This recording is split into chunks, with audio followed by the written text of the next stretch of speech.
지금 전 세계 방산 시장에서 대한민국이라는 이름이 다시 한번 강하게 울리고 있다. 그 중심에는 KF-21 전투기가 있다. 불과 몇 년 전까지만 해도 한국은 전투기 조립국이라는 평가를 벗어나지 못했다. 핵심 기술은 외국에 의존하고 결정적인 순간마다 기술 이전이라는 그러나 지금 KF-21을 둘러싼 분위기는 완전히 달라졌다. 단순한 성능 향상이 아니라 구조 자체가 바뀌고 있기 때문이다. KF-21이 수출 시장에서 경쟁력을 급격히 높이고 있는 가장 큰 이유는 국산화율이다. 계획보다 훨씬 빠른 속도로 국산화율이 상승하면서 이미 70%를 넘어섰다. 이 숫자는 단순한 통계가 아니다. 국산화율이 높아질수록 생산 단가는 내려가고 이는 곧 해외 고객들에게 제시할 수 있는 가격 경쟁력으로 직결된다. 전투기 시장에서 가격은 성능만큼이나 중요한 요소다. 아무리 성능이 뛰어나도 유지비용과 부품 공급이 불안정하면 선택받기 어렵다. KF-21은 바로 이 지점을 정면으로 파고들고 있다. 그러나 여기서 중요한 사실 하나가 있다. 전투기의 핵심은 레이더도 무장도 아니다. 바로 엔진이다. 엔진은 전투기의 심장이고 동시에 가장 민감한 전략 기술이다. 현재 KF-21에는 미국산 F414 엔진이 장착되어 있다. 한화 에어로스페이스가 라이선스 생산 방식으로 공급하고 있지만 구조적으로 외국 승인과 통제에서 완전히 자유로울 수는 없다. 이 상태로는 진정한 의미의 자주 국방도 안정적인 대규모 수출도 불가능하다. 한국이 이 문제를 누구보다 잘 알고 있다는 점이 지금 상황을 특별하게 만든다. 그래서 한화 에어로스페이스와 두산 에너빌리티가 손을 잡았다. 단순한 부품 국산화가 아니라 전투기 엔진이라는 최상위 난이도의 기술 영역에 정면으로 도전하기 시작한 것이다.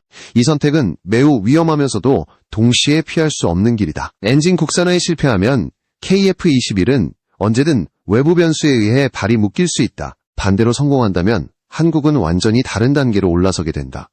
한국이 엔진 국산화에 집착하는 이유는 이미 뼈아픈 경험을 통해 충분히 학습했다. KF-21 개발 초기 한국은 미국과 협력 관계에 있었다. F-35 도입이라는 대형 계약까지 체결했지만 핵심 기술 이전은 철저히 거부당했다. AES, A 레이더, 전자광학, 표적 장비, 전자전 장비 같은 핵심 기술은 단 하나도 넘겨받지 못했다. 그 결과 한국은 선택의 여지 없이 독자 개발이라는 길로 들어섰고 지금은 그 판단이 옳았다는 평가를 받고 있다. 문제는 엔진이었다. 엔진만큼은 여전히 넘기 어려운 마지막 장벽으로 남아있었다. 전투기 엔진 개발은 단순한 기계공학의 문제가 아니다. 수천, 도해, 고온, 극한의 압력, 장시간 안정성, 그리고 공중에서의 신뢰성까지 동시에 만족해야 한다. 이 영역은 미국, 러시아, 프랑스 같은 소수 국가만이 장기간 축적해온 기술의 집약체다. 한국이 이 분야에 뛰어든다는 것은 사실상 항공 강국들과 정면 승부를 선언한 것과 다름없다. 그럼에도 불구하고 한국은 속도를 늦추지 않고 있다. 정부는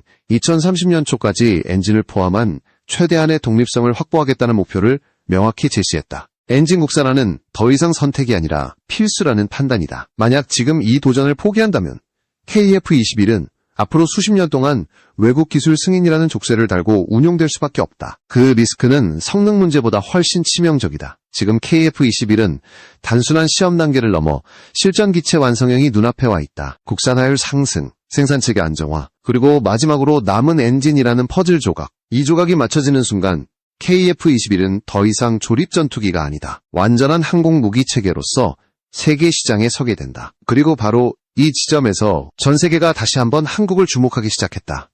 KF-21의 현재를 이해하려면 반드시 과거를 직시해야 한다. 한국 항공산업이 왜 엔진 국산화라는 가장 험난한 길을 선택했는지, 그 이유는 기술적 야망이 아니라 반복된 좌절의 기억에서 시작된다. 한국은 처음부터 독자 노선을 꿈꾼 국가가 아니었다. 오히려 국제협력의 규칙을 성실히 따르며 단계적으로 기술을 축적하려 했던 나라에 가깝다. 그러나 그 선택은 여러 차례 냉혹한 현실 앞에서 무너졌다.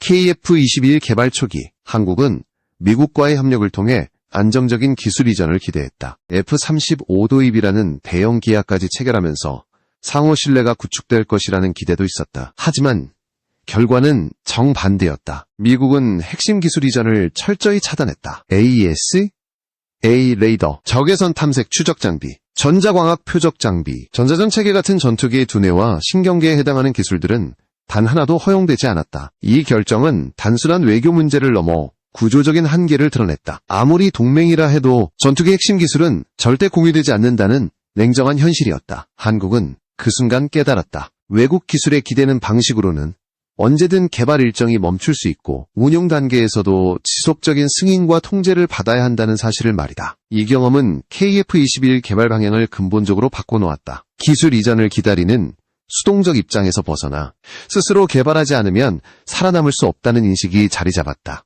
이후 한국은 외세의 도움 없이 핵심 장비를 하나씩 자체 개발하기 시작했다. 시간이 오래 걸리고 비용이 더 들었지만 그 대가는 확실했다. KF-21은 점점 완성형에 가까워졌고 외부 변수에 흔들리지 않는 구조를 갖추기 시작했다. 그러나 엔진은 달랐다. 레이더와 전자장비는 비교적 빠르게 독자 개발 궤도에 올렸지만 엔진은 마지막까지 남은 벽이었다. 엔진은 단순한 부품이 아니라 국가 전략 기술이다. 한번 기술 이전이 차단되면 대체 수단조차 찾기 어렵다. 한국이 F414 엔진을 사용하면서도 불안감을 지울 수 없었던 이유가 여기에 있다. 만약 특정 국가의 정치적 판단이나 수출 통제 정책이 바뀐다면 KF-21의 양산과 수출은 단번에 제동이 걸릴 수 있다. 실제로 한국은 과거 여러 무기 체계에서 예기치 않은 기술 이전 거부를 경험했다. 한 번 막히면 전체 사업이 흔들리고 이미 투입된 비용과 시간은 회수할 수 없다. 엔진 국산화가 더 이상 미룰 수 없는 이유가 여기에 있다. 이 시점에서 한국 항공산업은 분명한 결론에 도달했다. 성능이 아무리 뛰어나도 핵심 기술을 스스로 통제하지 못하면 진짜 전투기가 아니라는 판단이다. KF-21은 단순히 한 기종의 성공 여부를 넘어 한국이 항공 강국으로 남을 수 있는지 아니면 영원한 하청 구조에 머물 것인지를 가르는 분기점이 되었다. 그래서 한국은 위험을 감수하기로 했다. 엔진이라는 가장 어려운 영역에 도전하는 대신 장기적으로 완전한 독립 운용과 수출 자유를 확보하는 길을 택했다. 이 선택은 단기간의 성과를 보장하지 않는다. 하지만 성공할 경우 한국은 더 이상 기술 이전을 구걸하지 않는 국가가 된다. 바로 이 지점에서 KF-21 엔진 국산화는 단순한 기술 개발이 아니라 국가의 미래를 건 선택이 된다. 엔진 국산화가 필요하다는 결론에 도달한 뒤 한국은 곧바로 또 하나의 현실적인 장벽과 마주했다. 전투기 엔진을 정면으로 개발하겠다고 선언하는 순간 국제사회의 견제는 피할 수 없다는 사실이었다. 전투기 엔진 시장은 단순한 산업이 아니라 국가안보 그 자체다. 기존 강대국들은 새로운 경쟁자가 등장하는 것을 결코 반기지 않는다. 그래서 한국은 정면 돌파가 아닌 전략적 우회라는 방식을 선택했다. 그 해답이 바로 무인 전투기 엔진이라는 명분이었다. 겉으로 보기에는 유인 전투기와 다른 영역처럼 보이지만 기술적 본질은 크게 다르지 않다. 특히 16,000파운드급 고출력 엔진이라면 이야기는 완전히 달라진다. 이 수준의 엔진이 완성되면 무인기용이라는 외피를 벗고 유인 전투기 KF-21로 전환하는 것은 구조적으로 어렵지 않다. 이 사실을 모를 사람은 없다. 그렇기 때문에 이 전략은 단순한 편법이 아니라 치밀하게 계산된 선택이었다.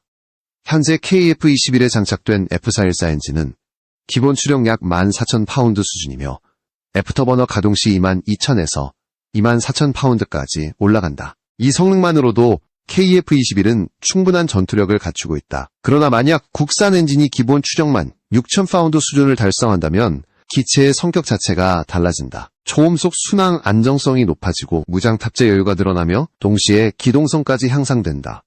이는 단순한 수치 개선이 아니라 작전 개념의 변화다.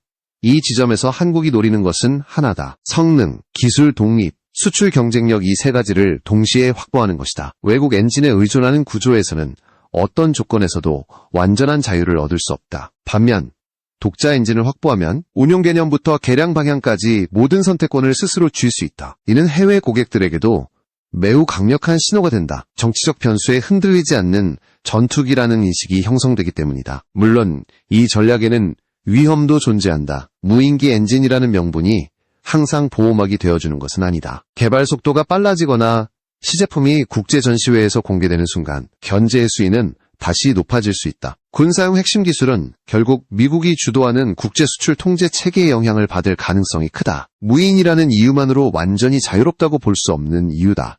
그럼에도 불구하고 한국은 이미 되돌릴 수 없는 지점까지 와 있다. 산업통상자원부가 전투기 엔진 기술을 국가 첨단 전략 기술로 지정한 것은 상징적인 사건이다. 이는 단순한 연구개발이 아니라 국가 차원에서 끝까지 밀어붙이겠다는 공식 선언과 같다. 수조 원 규모의 예산, 방위사업청과 국방연구기관, 민간 대기업까지 총동원된 대형 프로젝트가 본격적으로 움직이기 시작했다. 이 흐름을 가장 냉정하게 바라본 곳 중 하나가 미국의 전략연구기관들이었다. 이들은 KF-21이 진정한 수출 전투기가 되기 위해서는 외국산 부품 의존 구조에서 벗어나야 한다고 분석했다. 특히 사우디 같은 대형 수출 시장을 염두에 둔다면 엔진 독립은 선택이 아니라 필수라는 평가였다. 이는 한국 내부의 판단이 과장이 아니라는 점을 방증한다.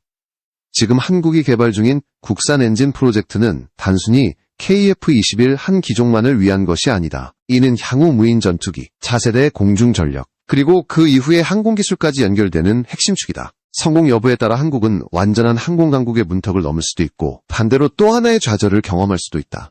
그래서 이 도전은 기술 개발이 아니라 국가 전략 그 자체로 평가되고 있다. 전투기 엔진 국산화 프로젝트가 단순한 선언에 그치지 않고 현실적인 추진력을 얻을 수 있었던 이유는 명확하다. 이 사업이 한 기업의 도전이 아니라 산업 생태계 전체를 동원한 구조로 설계되었기 때문이다. 그 중심에는 한화 에어로스페이스와 두산 에너빌리티라는 두 축이 자리하고 있다. 역할 분담은 분명하다. 한화는 항공기 엔진의 조립과 제어, 시스템 통합 경험을 축적해온 기업이고 두산은 초고온 소재와 가스터빈 분야에서 이미 검증된 기술력을 갖추고 있다. 기존 구조에서 한화 에어로스페이스는 F404와 F414 계열 엔진의 라이선스 생산과 정비를 사실상 전담해왔다. 이 과정에서 조립기술과 품질관리 역량은 충분히 확보했지만 핵심 소재와 내부 구조 기술은 여전히 외부 의존이 컸다. 여기에 두산이 참여하면서 판이 바뀌기 시작했다. 두산은 발전용 가스터빈 국산화 과정에서 초고온 합금과 블레이드 기술을 축적했고 이 경험은 전투기 엔진이라는 극한 환경에서도 큰 의미를 가진다. 전투기 엔진 개발에서 가장 어려운 영역은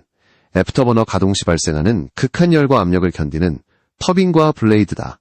수천 도에 달하는 온도 속에서 금속이 변형되지 않도록 제어해야 하고 동시에 경량성과 내구성을 모두 만족해야 한다. 이 영역은 단순한 조립 기술로는 해결할 수 없다. 소재 과학과 정밀 제어 기술이 동시에 요구된다. 두산의 참여는 바로 이 부분을 겨냥한 선택이었다. 여기에 또 하나의 중요한 변수는 영국의 롤스로이스다. 미국 엔진 기업들이 한국과의 공동 개발에 소극적인 태도를 보인 것과 달리 영국은 전혀 다른 입장을 취했다. 이유는 단순하다. 한국이 독자 엔진을 확보할 경우 미국 기업들은 KF-21에 공급하던 엔진 시장을 잃을 수 있다. 반면 영국은 한국과의 협력을 통해 차세대 엔진 기술에서 새로운 주도권을 확보할 수 있다고 판단했다. 특히 엔진 제어 장치와 애프터버너 관련 기술 분야에서 영국은 한국의 실질적인 협력 가능성을 보여주었다. 이는 단순한 기술 자문이 아니라 공동 개발이라는 형태로 이어지고 있다. 이 사실은 한국이 더 이상 단순한 추격자가 아니라 다음 세대 엔진 기술을 함께 논의할 수 있는 파트너로 인식되기 시작했음을 의미한다. 이러한 움직임은 국제사회에서도 빠르게 감지되었다. 미국 엔진 기업들은 한국의 개발 속도가 빨라질수록 불편한 기색을 숨기지 않았다. 한국이 램제트 계열 엔진과 고출력 터보 계열 기술을 동시에 축적할 경우 기존 시장 구조가 흔들릴 수 있기 때문이다. 반면 영국은 이 흐름을 기회로 받아들이고 있다. 기술을 독점하기보다 함께 성장하는 전략을 택한 셈이다. 한화와 두산, 그리고 영국과의 협력 구조는 단기 성과를 보장하지 않는다. 그러나 이 조합이 의미하는 것은 분명하다. 한국은 더 이상 한 기업의 역량에 의존하지 않고 소재부터 제어 시스템까지 전 주기를 아우르는 엔진 생태계를 구축하려 하고 있다. 이 구조가 완성된다면 한국은 전투기 엔진 분야에서도 독립적인 선택권을 확보하게 된다. 이 시점에서 국산 엔진 개발은 단순한 기술 도전이 아니다. 이는 한국 항공산업이 기존 강대국들의 견제 속에서도 살아남을 수 있는 가장 현실적인 경로다. 조용히 그러나 확실하게 한국은 엔진이라는 마지막 영역을 향해 전진하고 있다. KF-21 국산 엔진 개발 소식이 구체화되자 가장 민감하게 반응한 국가는 중국이었다. 겉으로는 조용한 태도를 유지하는 듯 보였지만 실제로는 관영 매체와 군사 전문 분석을 통해 연이어 평가와 비판이 쏟아져 나왔다. 중국의 반응은 단순한 기술 논평이 아니라 전략적 불안이 드러난 신호에 가깝다. 중국 관영 언론들은 한국이 추진 중인 16,000파운드급 국산 엔진 계획에 대해 기술적 난이도가 과도하게 높다. 단기간 내 실질적인 성과를 내기 어렵다라는 논리를 반복했다. 표면적으로는 냉정한 기술 검증처럼 보이지만 그 이면에는 한국의 개발 속도를 견제하려는 의도가 분명히 깔려있다. 중국 항공산업 내부에서도 이 프로젝트를 가볍게 보지 않는 분위기가 감지되고 있다. 중국 항공 전문지들은 한국이 무인 전투기용 엔진이라는 명분을 내세우고 있지만 실제 목적은 유인 전투기용 엔진으로의 전환에 있다는 분석을 내놓았다. 이는 중국 역시 이 전략의 본질을 정확히 꿰뚫고 있다는 의미다. 문제는 그 다음이다. 만약 한국이 이 계획을 일정대로 밀어붙여 시험 비행에 성공한다면 동아시아 공중전력의 균형이 바뀔 수 있다는 우려가 내부적으로 확산되고 있다. 중국이 이 사안을 민감하게 받아들이는 이유는 자국 상황과도 밀접하게 연결되어 있다. 중국은 현재 개발 중인 일부 전투기 프로그램에서 엔진 문제로 반복적인 어려움을 겪고 있다. 출력 안정성, 내구성, 신뢰성 문제는 여전히 완전히 해결되지 않은 과제로 남아있다. 이런 상황에서 한국이 독자 엔진을 확보하게 되면 국제시장에서의 경쟁 구도가 불리하게 변할 수 있다. 온라인 반응 역시 흥미롭다. 중국 네티즌들 사이에서는 상반된 의견이 동시에 나타나고 있다. 일부는 한국이 이미 항공전자와 자동화 조립 분야에서 빠른 발전을 이룬 만큼 엔진 분야에서도 격차를 빠르게 좁힐 수 있다고 평가한다. 이는 곧 중국 항공산업에 장기적인 부담이 될 수 있다는 우려로 이어진다. 반면 다른 한쪽에서는 한국의 발표가 과장되었으며 실제 성능이 검증되기 전까지는 신뢰할 수 없다는 주장도 이어지고 있다. 중국 군사 연구기관들의 분석은 보다 냉정하다. 이들은 한국이 국산 엔진 시험 비행을 계획대로 진행할 경우 KF-21은 완전한 독립운용 능력을 확보하게 될 가능성이 높다고 평가했다. 이는 단순한 기체 성능 문제가 아니라 외국 통제에서 벗어난 자율적인 전력 운용이 가능해진다는 의미다. 중국 입장에서는 결코 가볍게 넘길 수 없는 변화다. 그래서 중국은 초기 KF-21 개발 단계에서 사용했던 전략을 다시 꺼내들고 있다. 공개적으로는 깎아내리고 내부적으로는 면밀히 분석하는 이중 전략이다. 시험 비행 과정에서 결함이 발생할 것이다. 한국의 엔진 기술은 아직 부족하다는 식의 발언이 반복되는 이유다. 그러나 이런 발언들이 오히려 불안의 반증으로 읽히는 것도 사실이다. 한국은 이러한 반응에 일일이 대응하지 않고 있다. 오히려 예정된 일정에 따라 국산 엔진 시험 비행을 진행하겠다는 입장을 명확히 하고 있다. 이는 기술적 자신감이 없다면 취할 수 없는 태도다. 전투기 엔진 개발은 전차의 파워팩과는 비교할 수 없을 정도로 난도가 높다. 그럼에도 불구하고 한국이 이 길을 계속 가겠다고 선언한 순간 이미 국제사회는 새로운 경쟁자의 등장을 인식하기 시작했다. 이제 관심은 하나로 모이고 있다. 한국이 실제 시험 비행 단계에서 어떤 결과를 내놓을 것인가. 이 결과에 따라 KF-21은 단순한 국산 전투기를 넘어 동아시아 공중전력 구도를 흔드는 변수로 자리 잡게 될 수 있다. 그리고 바로 이 점이 중국이 가장 경계하는 지점이다.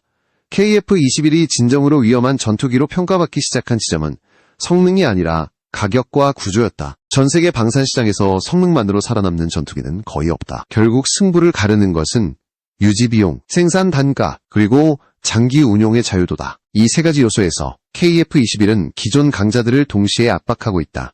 업계 분석에 따르면 초도 양산 단계에서 개발 분담금을 제외한 KF-21의 대당 단가는 후속 군수 지원을 포함해 약 1,000억 원 수준으로 평가된다. 이는 라팔이나 유로파이터 타이푼 같은 유럽 주력 전투기보다 확실히 낮은 수치다. 중요한 점은 KF-21이 이제 막 양산에 들어간 초기 기종이라는 사실이다. 생산량이 늘어나고 자동화 비율이 높아질수록 단가는 더 내려갈 여지가 크다.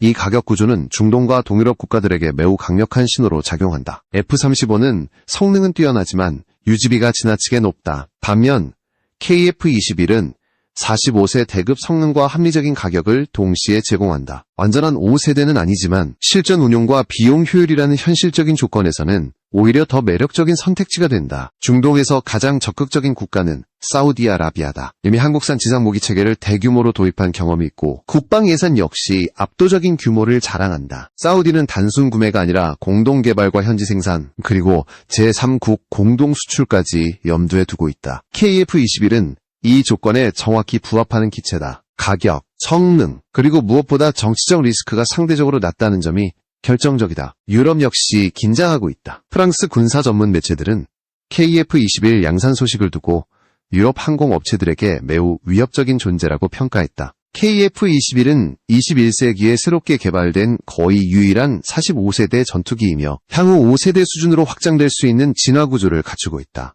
반면 라팔이나 타이푼은 구조적으로 대규모 진화에 한계가 있다는 지적을 받아왔다. 동유럽 국가들의 반응도 빠르다. 폴란드, 체코, 헝가리, 루마니아 같은 국가는 고성능이면서도 유지비 부담이 상대적으로 적은 전투기를 찾고 있다. 이들에게 KF-21은 정치적 부담 없이 선택할 수 있는 현실적인 대안이다. 이미 일부 국가는 한국과 접촉을 시작했고 협상 분위기 역시 긍정적인 것으로 전해지고 있다. 여기에 UAE와의 협력은 또 다른 의미를 가진다. 단순한 무기 거래를 넘어 공동개발과 장기 파트너십이라는 모델이 본격적으로 논의되고 있다.